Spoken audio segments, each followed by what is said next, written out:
Uitați-vă și voi puțin.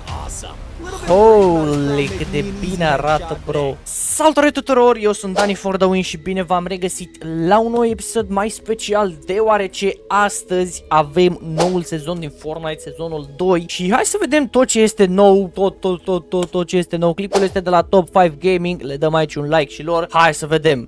Zeus, ia, medalioane noi, arme noi, locații noi și secrete noi. Zeus, ia, hai să-l vedem pe noua locație. Ok. Avem o locație nouă. Zeus. Da, mă, uitați-vă cât de bine arată statuia asta, bro, adică, oh my god. Nu uitați să dați și voi un like, băi și fete, și să băgați codul xDannyFTW pe Item Shop dacă mă susțineți și mai vreți clipuri de genul. Dacă cumpărați Battle Pass-ul cu codul meu, nu uitați să-mi dați pe Instagram. Da, mă, arată bine rău de tot ăsta, ia.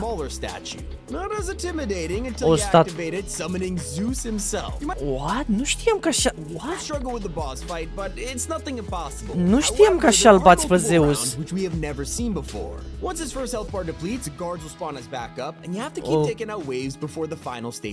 Mamă, vezi că e greu rău de tot să-l bați pe Zeus, bro, what? 2 mitice și un medalion. Aspect of Speed, ia. Ah, ok, deci medalionul ăsta practic te miști mult mai repede și sari mai sus. Ok. Mamă, uite cât de repede te miști.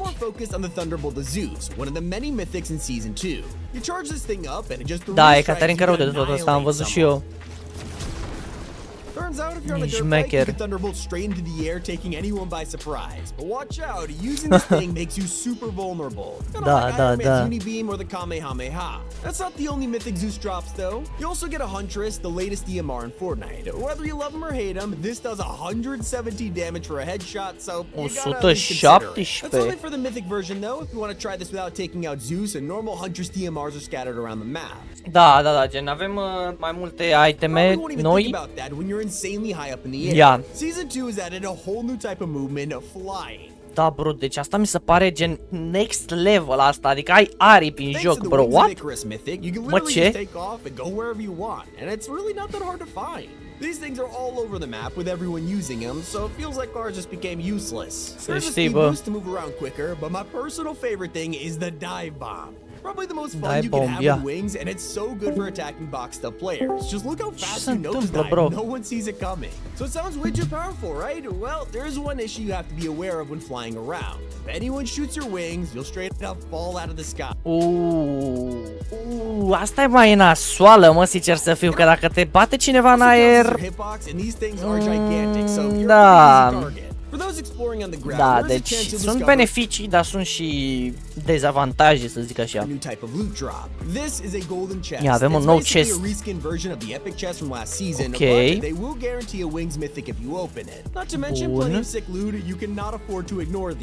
Bun, șmechere chesturile astea, da, chiar șmechere.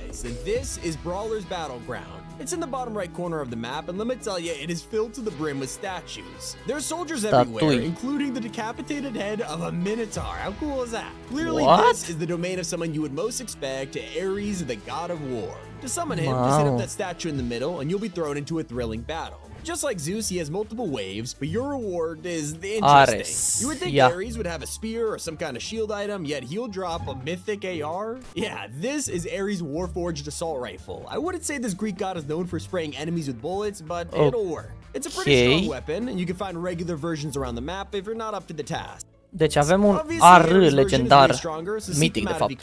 The regular Warforged can be modded with weapon attachments though, and there's even some new mods, which I'll get to in a second. Before that, Ares drops a medallion called the Aspect of Combat. Ia, un nou medalion, hai să vedem. If you haven't noticed yet, this entire feature has changed. Before, medallions all did the same thing, giving you Da, gen toate medalioanele înainte făceau același lucru, îți dădeau shield. depending on how many you own. Now it still reveals your location on the map, but each medallion has a different ability. Long It range is damage very increased. useful. And if you're Bună, wondering how to Saddam. play as Ares, he's not in the battle pass or the item shop. In fact, you are looking at the crew pack for April. Some players are happy about this, while others are disappointed. He's taken up a slot. Let me know how you feel about it. Da, cred că trebuie să-l bage Battle I've Pass, talked about sincer. Mount Olympus and how it brought a huge biome to the island. But what Okay. if I told you the new season has given us 2 biomes? Yeah, Două they've terraformed biome-uri, half the da. map for this, and on the left of the island, you'll find the underworld. Avem The Underworld și l-avem pe Zeus. This is easily one of the biggest POIs on the map. It's an entire castle owned by Hades. Anyone who likes Greek mythology Avem- or watches Percy Jackson will Avem direct castelul lui Hades, ești know all nebun. about this place. There's this massive pool of green water, and when you walk into it, you'll get a dash effect. Pretty cool, but fans will bine also rău notice there are ăsta. floating skulls around the place. Obviously, when you're in the underworld, you're gonna find the souls of people trapped here, except in the Fortnite universe, we ain't saving them from death, we're using them to dash around. By What? collecting these, you'll earn charges that let you dash multiple times in a row. It's kind of messed Mamă. up when you think about it. So by E now, you Caterinca probably asta. already guess who's guarding this place. Yep, the god of the underworld, Hades. In the Hades. throne room, you'll find a statue and throw it on the ground. This angers him as he spawns in minions while powering up on the throne. Once you wipe them out, a new challenger enters the arena. Damn. Yeah. Not only is he terrifying, but who knew Hades was so tall? Now, luckily, the Mamă, fight cât isn't de so bad. moare e, bro, You what? have the right loot. And V-ați if you bătut până acum cu Hades? don't, you're about to get rewarded with amazing items. Yeah. Hades' medallion is Avem medalionul lui Hades. the aspect of Siphon. Yeah, you can already imagine what it does. Every time you get a kill, you earn health back. This might be the Bine. first time Siphon has been a regular BR since Chapter 1. But don't forget to pick up Hades Mythic 2. This is the Harbinger SMG. When you pair this with Okay, avem dashing and flying, it could be the most ridiculous combo of Season 2. Avem SMG la... Just look at how you can shred people at a close Nu cred că e range. cine știe Of course, ce you're looking SMG-ul at yet ăsta, another dar... mythic version of a brand new weapon. If you just want a regular Harbinger that you can mod, those are scattered everywhere. One of the coolest Okay. POIs in this new biome is called Grim Gate. It's basically Grim the river Gate. Styx from Greek mythology. If you want to get to the underworld, you need to find the ferryman who will take your soul down the river in a boat before you are judged by Hades. They brought that to Fortnite, and let me What? tell you, this gate to the underworld is super intimidating. If I wasn't searching for chests, I'd be terrified right now. Also, Ok, right in bro, deci the avem... middle of the POI, you can challenge Cerberus himself. Top of the statue to summon him Mamă, câți sunt, mă, mâncați și câți boss and sunt? his wolf minions. You'll have to take out 2 waves of demon dogs before he greets you himself with a load of health. He can zero What dash the towards you at any fuck, time, bro? Mamă, bă, deci sunt mult mai greu de bătuți, cred, bossul, nu? Boșii gen. which can be fatal with his shotgun or even an air attack with his claws. Finally defeat him and you'll be rewarded with his Shotgun. mythic gatekeep shotgun and one of the best medallions in the game right Yeah, now. cel mai bun medalion. Agility. It lets you gain zero dash Agility. charges infinitely, making it some of the best mobility you could find. Nu cred. Agility. It lets you gain zero dash charges Nu pot să cred că gen îți dai dash în continuu, mă?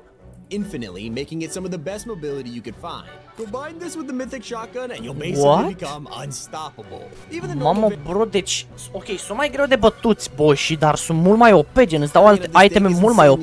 dealing high damage in just a few rapid shots with a full reload, so Mamă, you don't have cât to de- put each shell in. And if you got the cât mythic de OP e version, there's no shotgun-ul ăla. chance even Hades will survive, taking him out with just 3 rounds. Nu pot să Another cred. POI you can find this season rebuilt to its former glory is Ruin Reels. It's now called Restored Reels, and the cinema is officially open for business. Before, this Okay. place was just a wreck with some people camping out to play movies on the big screen, but now it is a full-time establishment. There's ticket booths, popcorn, even a restaurant and toilet. Mamă, au renovat asta, mă, gen, s-a făcut cinema, gen. If you manage to make it to the end, you'll score yourself the brand new Victory Umbrella.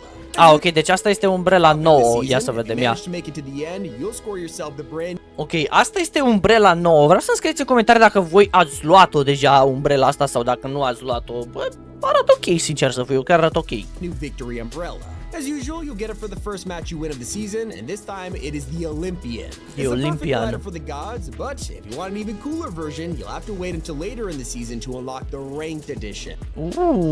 Asta e And you won't șmecheră. really get there without the help of weapon mods. Of course, they're staying in the game from last season, but that doesn't mean Epic hasn't found a way to update them. Instead of hunting down vaults for a mod bench, now you gotta locate a mod bunker. They're Ah, că gen, practic, acum nu mai sunt buncăre, nu? scattered all over the map and chained up until game when they unlock letting you inside.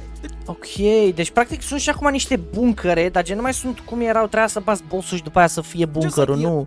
Underground's hideouts offering weapon cases and a bench to equip any attachment you want, including two brand new ones. There's now a thermal scope, which is a zoom and a toggle lens. Just like the Mamă, avem alte moduri pe arme, thermal scope. thermal DMR, you can turn the heat vision on or off, which is great if you don't want to Și use it all vezi the playerii, time. And in dark ok. places like the underworld, it's honestly pretty useful. There's also the speed grip, which increases your movement speed while Speed aiming grip. down sights, and it's pretty good for pushing enemies while holding down fire. Bun, If și you ăsta, want da, some e better loot to șmecheră. equip your mods on, just look for one of the brand new job boards. The back once again, and this time it's Shadow offering you challenges. Yeah. You can opt in to be hunted by others marked on the Ah, ok, bro. map, or even search for treasure in turn for some awesome rewards, even a supply drop. Another thing we're happy to see Bine back asta. are chug splashes. We have waited since Fortnite OG for this return. While it doesn't make you faster like slaps, it feels good to heal on the fly. You can find them all around the map, so make sure to get good use of them. You'll need it with the amount of mythics in the loot pool right now. One thing everyone agrees with is that the battle pass this season is S tier. There are 7 S-tier. skins and a few alternate styles to check out, but one 7 skinuri. is more important than the rest. The Legend of Korra finally has a collab in game, and not only does this confirm Epic is working with the creators of The Last Airbender, it also reveals Aang and the original crew are Nu coming pot this să cred că season. apare și Avatar Aang It'll gen probably în be a ăsta. mini-pass, but the first of the 7 Greek gods is Cerberus, and he looks incredible. Cerberus, mamă, cum arată skin-ul ăsta. Deci că e ăla din sezonul... Ce sezon era ăla, mă? Sezonul 7, gen din chapter 1? Ca There's two vârcolacul styles, ăla? one black and blue, one gold and blue, but I think his weapon skin is what's really selling me here. Next up, we have Aphrodite, who also has 2 styles, and this second one really locks Wow, cum arată skin-ul ăsta, bro. in that goddess of love and beauty look. It looks like Ripley hit the gym, and as a Ăsta nu-mi place. Bă, deci ăsta e cel mai urât skin. Deci mă jur că ăsta este cel mai urât skin. Adică uitați-vă cât de urât e, bro. N-ai cum să te joci așa cu skin-ul ăsta, deci pur și simplu. Mamă, e șmecherul skin-ul ăsta. Uitați-vă cât de bine arată. Zeus, da, trebuia să-l avem pe Zeus în Battle Pass. The only thing stronger than a thunderbolt is a shotgun based off his ammo preference. His other style looks a bit more realistic, but that's not true for Artemis, who kind of looks like the Galaxy skin. I'm a way Artemis. bigger fan of her second edit style, which will probably be my main this season. Hades is the last skin in the battle pass. Hades este And ultimul as skin. 100, he has the dark transformation, which looks awesome. A little bit worried about his crown making me an Mamă, cât de bine, bro, nu pot să cred așa ceva. Mamă, deci trebuie să fac tier 100 neapărat. Uitați-vă și voi puțin. Holy, cât de bine arată, bro. With the new season also comes new LEGO skins, and there are over 200 of Ok, them. de alte skin-uri pe Lego nu cred că se mai joacă nimeni. I'm not going through hundreds of these. Pause the video if you want to see them all. But I will say the Poseidon LEGO style has been getting absolutely cooked, and I can see. Ok, da. Să recunoaștem, skin-ul pe Poseidon arată foarte urât în joc, gen în Battle Royale, dar pe Lego arată bine. Da, pe Lego chiar arată bine. Every time I see him, I start laughing, but hey, at least we got our meme of the season. So I know all this is a lot to take in, but play it while you can, because season 2 officially ends on May 24th. Mamă, pe 24 mai? Martie, aprilie, Following mai. tradition, we probably won't expect a live event, as that's reserved for the end of the chapter, but with the hand teaser, anything is possible. Click on screen now to... Ok, da, nu știu, cam astea au fost noutățile, băi și fete. Nu știu, vreau să-mi scrieți ce părere aveți în comentarii, să dați acolo, nu știu, o idee, ceva, să-mi scrieți în comentarii. Nu uitați de codul xDannyFTW pe Item Shop dacă mă susțineți și mai vreți clipuri de genul. Eu am fost DannyFTW, el a fost Baby Yoda, v-am pupat, pa, pa!